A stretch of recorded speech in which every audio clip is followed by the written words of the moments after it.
નમસ્કાર મિત્રો, વિડીયોમાં તમારું સ્વાગત છે। જી હા મિત્રો, અત્યારે હાલ મોટા અને મહત્વના સમાચાર સામે આવી રહ્યા છે। તો મિત્રો, સમાચારમાં વાત કરીએ તો ગુજરાતમાં ચોમાસું હવે તેની સંપૂર્ણ તાકાત બતાવવા તૈયાર છે। હવામાન નિષ્ણાત અંબાલાલ પટેલે આગામી 15 દિવસ માટે રાજ્યમાં ભારેથી અતિભારે વરસાદની આગાહી કરી છે, જેના કારણે અનેક વિસ્તારોમાં પૂર જેવી સ્થિતિ સર્જાઈ શકે છે। અંબાલાલ પટેલના મતે જૂન 25 થી રાજ્યમાં સાર્વત્રિક વરસાદની શરૂઆત થશે। ખાસ કરીને જૂન 26 થી જૂન 30 આસપાસ સમયગાળાને ભારેથી અતિભારે વરસાદની શક્યતા છે।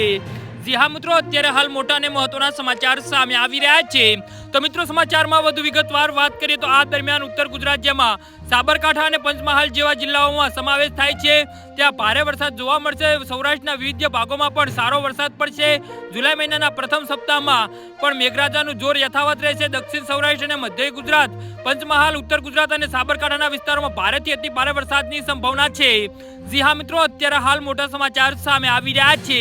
તો મિત્રો, સમાચારમાં વધુ વિગતવાર વાત કરીએ તો આ સમયગાળામાં 3 થી 10 ઇંચ જેટલો વરસાદ નોંધાઈ શકે છે। અંબાલાલ પટેલની આગાહી મુજબ જુલાઈ 9 થી 15 ભારે ધોધમાર વરસાદ થવાની શક્યતા છે, જે નદીઓ અને જળાશયોમાં પાણીની ભારે આવક કરી શકે છે અને પૂર જેવી સ્થિતિ સર્જાઈ શકે છે। આગાહીના પગલે તંત્ર અને નાગરિકો બંને સાવચેત રહેવું જરૂરી બન્યું છે। ગુજરાતમાં મેઘરાજાએ ધમાકેદાર એન્ટ્રી કરી દીધી છે।